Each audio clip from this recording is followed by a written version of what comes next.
जय श्री राधे कृष्णा। आज मैं आप सभी को ज्येष्ठ मास शुक्ल पक्ष की निर्जला एकादशी व्रत की कथा सुनाऊंगी। निर्जला एकादशी व्रत के कथा के अनुसार श्री स्कंद जी ऋषियों से बोले और वेद व्यास जी राजा युधिष्ठिर से बोले कि हे नृप श्रेष्ठ, ज्येष्ठ मास के शुक्ल पक्ष में एकादशी का व्रत होता है। उस दिन मनुष्य निर्जल उपवास कर शर्करा सहित जल से पूर्ण घट का दान श्रेष्ठ ब्राह्मणों को देकर विष्णु लोक में जाकर आनंद करता है। युधिष्ठिर वेद व्यास जी से बोले कि हे द्वैपायन, मैंने मानव धर्म और वैदिक धर्मों को सुना है। हे व्यास जी, अब आप वैष्णव धर्मों को कहिए। वेद व्यास जी बोले कि हे राजन, आपने मानव धर्म और वैदिक धर्मों को सुना है। हे नराधिप, वे सब मानव तथा वैदिक धर्म कलियुग में अशक्य है, इसलिए सुख से करने योग्य थोड़ा खर्च, अल्प क्लेश महान फलदायक और समस्त पुराणों का सारभूत जो उपाय है उसको हम तुमसे कहते हैं। हे राजन, दोनों पक्ष की एकादशी के दिन भोजन नहीं करना चाहिए। जो प्राणी एकादशी के दिन भोजन नहीं करता वह नरक को नहीं जाता। व्यास जी के वचन को सुनकर कंपित होकर भीमसेन बोले, महाबाहु। भीमसेन भयभीत होकर वचन बोले कि हे पितामह, मैं असमर्थ हूँ। इस उपवास के विषय में मैं क्या करूँ? हे प्रभो, महान फलदायक एक व्रत को मुझसे आप कहिए। व्यास जी बोले कि हे भीमसेन, वृष या मिथुन के सूर्य होने पर ज्येष्ठ मास के शुक्ल पक्ष में जो एकादशी होती है उस दिन प्रयत्न पूर्वक जल रहित उपवास व्रत करना चाहिए।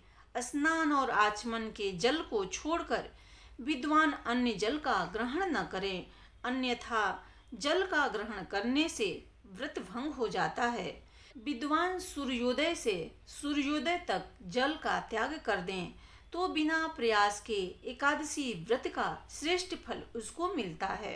बाद में द्वादशी के दिन प्रातः काल स्नान करें और ब्राह्मणों को विधि पूर्वक जल और स्वर्ण का दान करके देवें। इस तरह वह जितेंद्रिय कृत्य होकर ब्राह्मणों के साथ भोजन करें। इस प्रकार व्रत करने से जो पुण्य होता है उसे मुझसे जनार्दन भगवान ने कहा है। ज्येष्ठ मास के शुक्ल पक्ष की एकादशी के दिन निर्जल उपवास का जो फल होता है, हे भीमसेन, उसको तुम सुनो। समस्त दान देने से जो पुण्य, समस्त तीर्थों में स्नान आदि करने से जो पुण्य, समस्त हवन कर्म करने से जो पुण्य होता है, वह पुण्य ज्येष्ठ शुक्ल की एकादशी के दिन उपवास करने से हो जाता है। हे भीमसेन, वर्ष के अंदर शुक्ल अथवा कृष्ण पक्ष की जितनी एकादशी होती है वे सब उपवास करने के योग्य है, इसमें संशय नहीं है। वे सब एकादशी धन्य, धन, पुत्र, पौत्र और आरोग्य को देने वाली है। हे नर व्याघ्र, उन दिनों में उपवास करने से उक्त फल को देती है, यह हम तुमसे सत्य कहते हैं।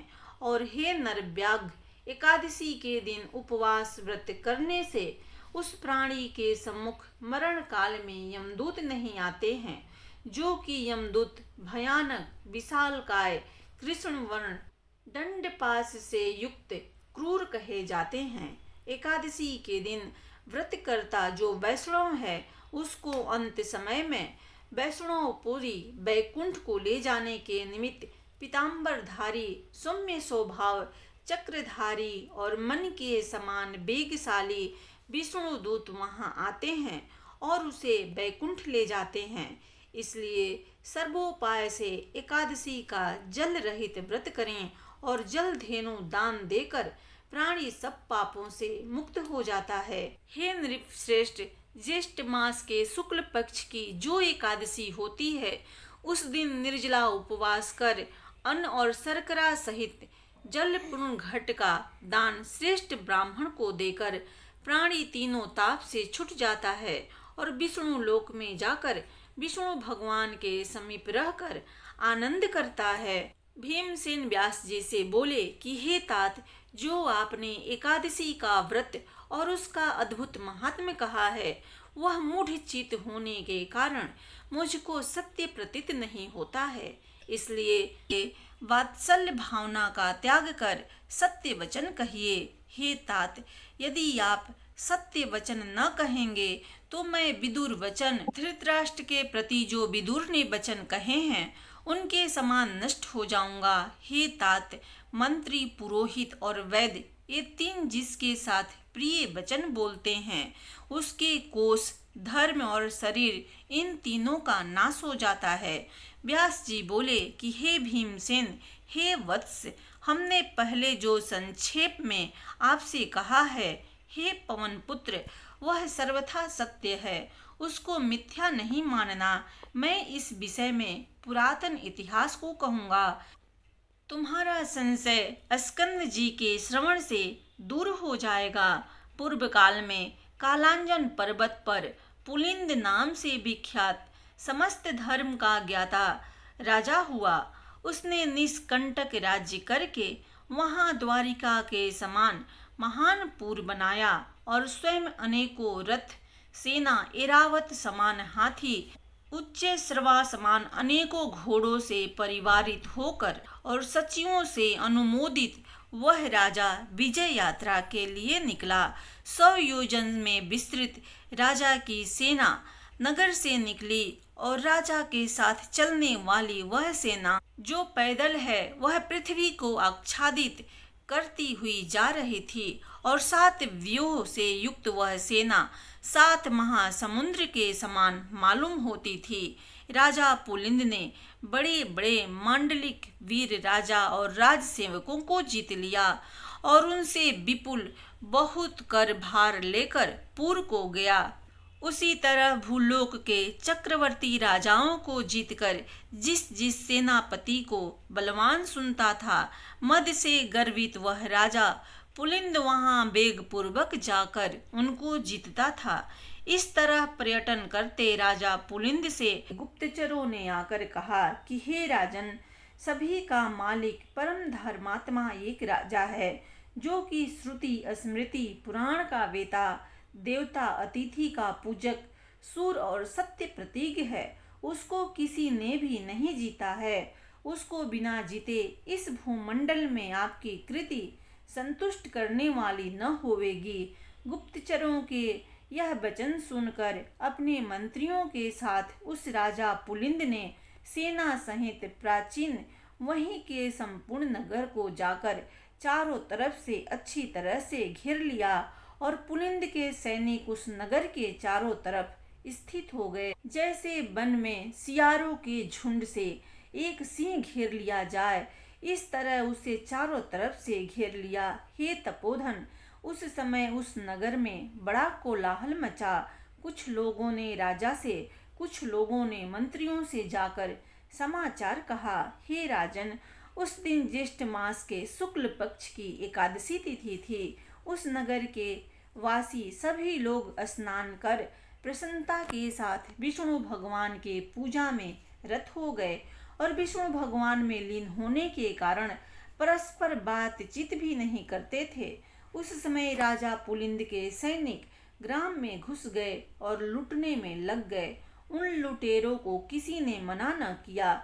इसी बीच में किसी ग्रामवासी ने राजा पुलिंद को नमस्कार कर हाथ जोड़कर शांत चित्त से यह वचन कहा, हे नृपश्रेष्ठ, आज पुण्यप्रद एकादशी का व्रत है। हे राजन, समस्त नागरिकों के साथ राजा उपवास में स्थित है और आज नागरिक लोग तथा राजा भोजन, भाषण, हिंसा, मिथ्या वचन, दोष कर्म न करेंगे। इसलिए हे राजन, आज और कल के लिए दया कीजिए। और मैं हे राजन राजा की आज्ञा से नहीं आया हूँ, परंतु मैं आपसे यहाँ की निश्चित जो बात है उसको कहता हूँ। हे नृपते, 2 दिन तक आप जो कुछ करेंगे राजा वह सब सहन करेंगे, परंतु परसों क्या होगा यह मैं नहीं जानता। व्यास जी बोले कि हे भीमसेन, उस ग्रामवासी के इन वचनों को सुनकर क्रुद्ध वह राजा पुलिंद गर्व युक्त होकर वचन बोला, एक ग्रामवासी, यह एकादशी कौन है? इस दिन कौन व्रत किया जाता है? हे मूढ़, तू निष्फल बात को क्यों कहता है? तू अपने घर सकुशल चला जा, नहीं तो ये परम दारुण दूत तुझको पीटेंगे। तदंतर वे सब सैनिक नगर में घुस गए और बड़े बड़े धर्मात्मा महाजनों के गृह के किवाड़ फाटक वगैरह तोड़कर सभी गृहों के धन कोष धीरे धीरे ले गए। उसी तरह धनिकों के गृह से श्रेष्ठ धनों को ले गए। इस तरह समस्त नगर के गृह भयानक सैनिकों से भर गया। उस दिन पुरवासियों को कंद मूल फल वगैरह कुछ भी न मिला और समस्त पुरवासियों का जल सहित निर्जल एकादशी का व्रत हो गया। सूर्य नारायण अस्त हो गए और नगर के बालकों को जल तक नहीं मिला। इस तरह उस एक ही नगर में बड़ा हाहाकार होने लगा। स्वर्ग में भगवान विष्णु यह देखकर चकित हो गए और शेष पर स्थित विष्णु भगवान उस समय संभ्रांत के समान उठकर खड़े हो गए तथा गरुण जी को बुलाकर उनके कान में सभी बातें कह दी और गरुण जी की सवारी कर शीघ्र उस नगर को गए तथा वहां जाकर विविध प्रकार की सेना का निर्माण किया।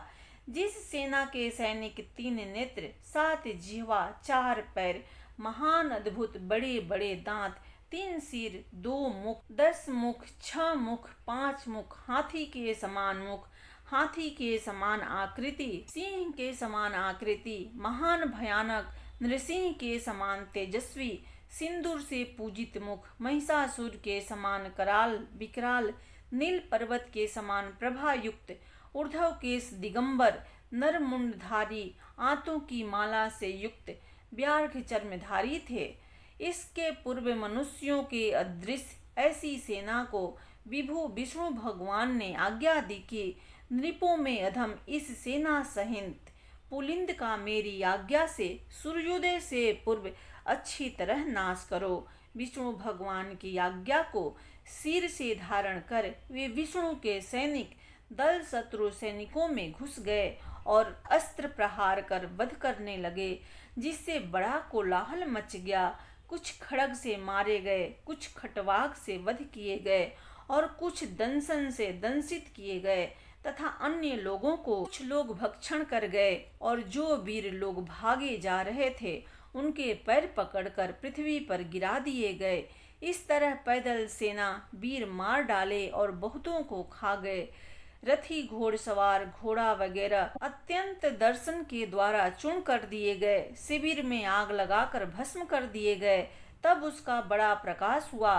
उस प्रकाश को देखकर सब विस्मय करने लगे और बोले कि तुम लोग कौन हो और कहाँ से आए हो? उन लोगों ने इस तरह के वीरों को कहीं पर भी नहीं देखा था, अतः उनको मनुष्य न समझकर सब सैनिक वहां से भागने लगे। उनको भागते देखकर उनका पीछा कर मार डाला। इस तरह उस पुलिंद के समस्त सैनिकों को विष्णु दूतों ने मार डाला। बाद में विष्णु गणों के साथ युद्ध करने के लिए राजा पुलिंद भी गया और अस्त्र शस्त्र के दारुण प्रहार से आधा प्रहर तक युद्ध किया। जब उनके साथ युद्ध करने में समर्थ न हुआ, तब वह मन में विचार करने लगा कि हम अब यहाँ से भाग जाएं और वे सब यहाँ अवश्य नष्ट हो जाएंगे। मन में निश्चय कर पुलिंद ने मेघास्त्र को छोड़ा, जिस मेघास्त्र के द्वारा वहाँ घोर अंधकार हो गया और मेघ लोग जल वर्षा करने लगे तथा प्रचंड पवन चलने लगा। उस समय सब मुग्ध हो गए और वहाँ जो था वहाँ कार्य छोड़कर चुपचाप बैठ गए। घोड़ा पर सवार होकर पुलिंद एकांकी अपने पुर को चला गया और कुछ शेष सैनिकों भी पुलिंद के जाने के बाद चले गए। भक्तवत्सल विष्णु भगवान भक्त का कार्य कर अपने लोक को चले गए। प्रातः काल उठकर नगरवासी आश्चर्य करने लगे। वहां पर शत्रु की सेना न देखकर आखिर में उन लोगों ने निश्चय कर उन्हें स्वप्न माना और भगवत प्रिय स्नान आदि कर्म किया तथा पारण के अंत में बाहर आकर उस महान कौतुक को देखा कि संग्राम में मैदान में अनेकों प्रेत घिरे हैं। ऋषि लोग स्कंद जी से बोले कि हे स्कंद जी, आपने समस्त मोह नाशन और अत्यंत आश्चर्यकारी आख्यान को कहा तथा ज्येष्ठ मास का महात्म्य कहा और एकादशी के प्रभाव से वह योगियों का गम्य सनातन साक्षात पर ब्रह्मा शत्रु के संहार के निमित्त आया, जो कि पर ब्रह्मा वचन से भी नहीं कहा जा सकता। इस तरह कहकर वे ऋषि लोग पुनः स्कंद जी से बोले कि हे स्कंद जी, उस राजा पुलिंद ने दुख से पीड़ित होकर क्या किया। स्कंद जी बोले कि हे ऋषि लोग, वह शोकातुर राजा पुलिंद अपने कुछ सैनिकों के साथ शीघ्र नगर को आया और अपने देश का स्वामी हो गया। अपने शत्रुपुर के वासी लोगों के वचन का मन से ध्यान करता हुआ और एकादशी के प्रभाव का स्मरण करने लगा, जिसको स्वयं अपने नेत्रों से देखा था। इस तरह चिंता में मग्न राजा पुलिंद का बहुत समय बीत गया और शरीर में हड्डी चाम शेष रह गया। तब पुलिंद ने अपने पुत्र को राज दे दिया और स्वयं स्त्री के साथ वन को चला गया। वहां जाकर वानप्रस्थ आश्रम को किया। वानप्रस्थ आश्रम में राजा पुलिंद को एकादशी के संबंध में प्रश्न करते 12 दिन बीत गए कि हे तपोधन लोग, पाप नाशक एकादशी का व्रत किस विधि से किया जाता है, जो कि व्रत तीनों लोकों में दुर्लभ, पावन और भगवान का प्रिय है। मैंने उस एकादशी व्रत का महान आश्चर्यकारी कार्य देखा, इसमें संशय नहीं है। हे ऋषि लोग, तदंतर पूर्व के पुण्य पुंज से वैरण्य ऋषि के पवित्र आश्रम में दत्तात्रेय ऋषि आए और उन दत्तात्रेय के दर्शन की लालसा से वहां समस्त ऋषिगण आए। कुछ लोगों ने पूजन, स्तुति तथा विविध प्रकार की सेवा की।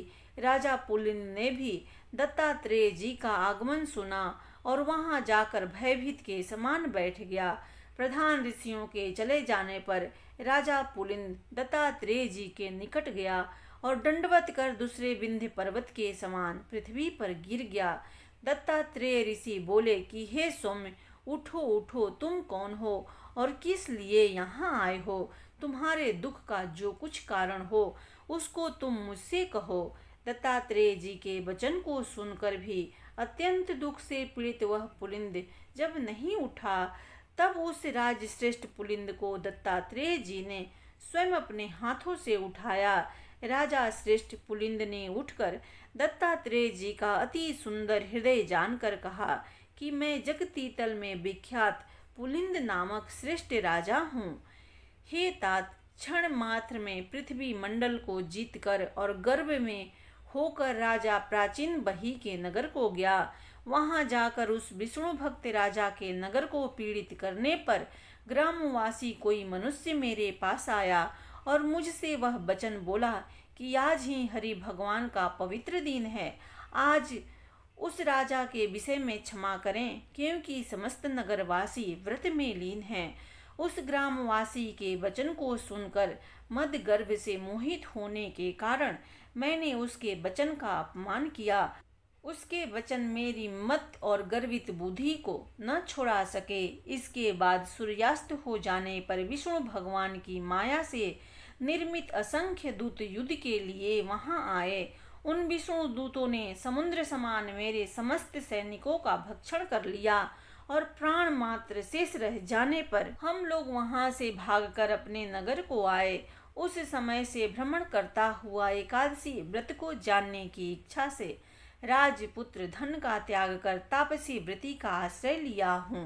हे भगवान, मैं धन्य हूँ और मैं कृत हो गया तथा मेरे पूर्वज पुण्यशाली थे, जो कि आज देवताओं से पूजित आपके चरणों का मुझे दर्शन हुआ। हे भगवान, एकादशी नामक व्रत कैसा होता है और किस विधि से किया जाता है, इसे संक्षेप में मुझसे कहिए, क्योंकि मैं आपके शरणागत हूँ, नहीं तो मैं शल्य समान प्राणों का त्याग कर दूंगा।